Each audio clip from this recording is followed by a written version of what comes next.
Buenas con todos, mi nombre es David Fierro, soy estudiante de la Escuela Politécnica Nacional y en esta ocasión la Cátedra de Cálculo nos ha pedido en este semestre 2020B que expliquemos acerca de ejercicios sobre derivadas y en mi caso sobre razones de cambio. Para ello, compartiré el ejercicio con ustedes. Primero vamos a revisar unas estrategias para la resolución de razones de cambio, es decir, de este tipo de ejercicios en donde encuentran una o varias razones o incógnitas o datos relacionadas. Primero, lo que necesitamos es leer y comprender el problema, intentar visualizar las condiciones de dicho problema e incluso con un apoyo con un gráfico. Identificar los datos y las incógnitas que nos dice el problema, establecer una relación matemática entre estas variables, para así después resolver dicho modelo que nosotros vayamos a exponer, y por último concluiremos. Siendo así, el ejercicio número 35 de cálculo de una sola variable de Stewart dice con este tipo de razón de cambio lo siguiente.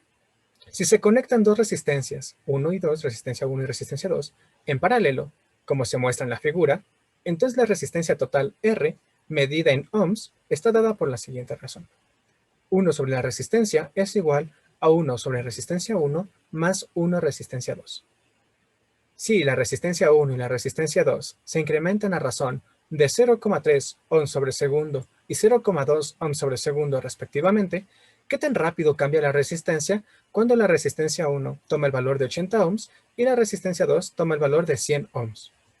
Aquí nosotros podemos ver el circuito eléctrico que tenemos junto con las resistencias. Por este lado vendrá la intensidad, vendrá la corriente y será una ramificación, donde la primera parte irá por aquí y la segunda llegará a nuestra segunda resistencia. Como pueden ustedes observar, la resistencia 1 y la resistencia 2 están puestas de esta forma y a este tipo de figuras se le llama resistencia en paralelo. Después de esto, ambas ramificaciones se juntan y por último dará una intensidad resultante y así llegará a tener un voltaje. Tenemos los siguientes datos.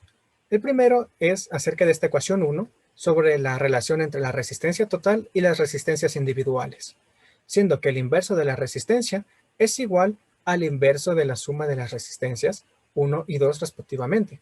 Es decir, 1 sobre R es igual a 1 sobre R1 más 1 sobre R2. Tenemos también los datos de R1, en la cual nos dice que R1 tiene un valor de 80 ohms y que el diferencial de R1 es de 0,3 ohms segundo. Así también tenemos la resistencia 2 con un valor de 100 ohms y el diferencial de la resistencia 2 es de 0,2 ohms sobre segundo. Lo que el problema nos solicita es que encontremos el diferencial de la resistencia general en función del tiempo, ¿sí? Para ello, vamos a partir primero de la ecuación número 1 sin nosotros tener que derivar, para saber cuál es el valor numérico que tiene la resistencia antes de aplicarle las razones de cambio. Para ello, lo que debemos de hacer es sustituir los datos, ¿sí?, de 80 y 100 respectivamente en cada una de las resistencias. Haremos con el mínimo común múltiplo, tenemos aquí que es 400, y esto nos da de 5 más 4. La suma de 5 más 4 es 9, y por lo tanto 1 sobre la resistencia es igual a 9 sobre 400. Pero como a nosotros nos interesa cuál es el valor de la resistencia, debemos de invertir esta ecuación, siendo así que 400 sobre 9 será igual al valor de nuestra resistencia y esto nos dará 44,44. Por lo tanto, la resistencia es igual a 44,44 ohms. Ahora bien, vamos a proceder a derivar la ecuación en función del tiempo, ¿sí?, una vez sabiendo cuánto vale la resistencia sin esta aplicación de la razón de cambio. Vamos a representar los inversos de cada una de estas fracciones dadas por r elevado a la menos 1 es igual a r1 elevado a la menos 1 más r2 elevado a la menos 1.